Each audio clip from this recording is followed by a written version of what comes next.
भारत चीन सीमा पर 45 साल बाद गोली चली।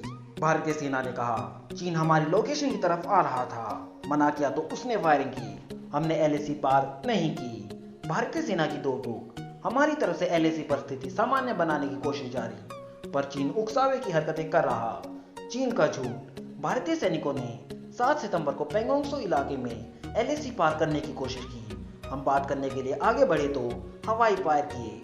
गलवान में 20 सैनिकों खोने के बाद पिछले 3 महीने से जारी टेंशन के बीच भारतीय सेना ने अपने रूल ऑफ एंगेजमेंट में बदलाव किए हैं। सीमा पर फायरिंग को लेकर भारतीय सेना ने चीन के बयान को झूठा बताया।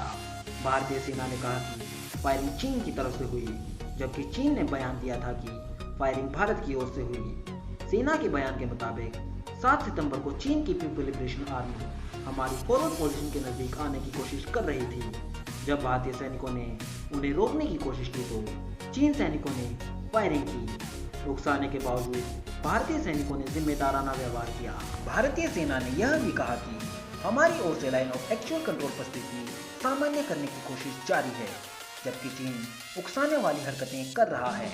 हमने एलएसी पार नहीं की और न ही फायरिंग या कोई ऐसी एग्रेसिव हरकत। चीन बेपरवाह होकर दोनों देशों के बीच हुए समझौते का उल्लंघन कर रहा है।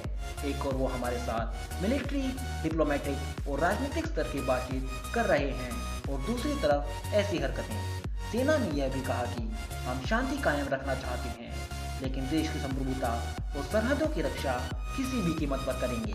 आइए जानते हैं क्या हुआ 7 सितंबर सोमवार को। घटना 7 सितंबर देर शाम की है। चीन के सैनिक आगे बढ़कर भारतीय इलाके में कब्जे की कोशिश कर रहे थे। वो भारतीय सेना की लोकेशन के काफी नजदीक आ रहे थे। भारतीय सेना ने उन्हें पीछे हटने को कहा। बहस बढ़ी तो भारतीय सेना को चेतावनी के तौर पर हवाई फायर करना पड़ा। ये इलाका रेचेनला है। सूत्रों के मुताबिक झड़प के दौरान एक दो नहीं बल्कि कई राउंड फायरिंग हुई। चीन के सैनिकों ने फायर किया।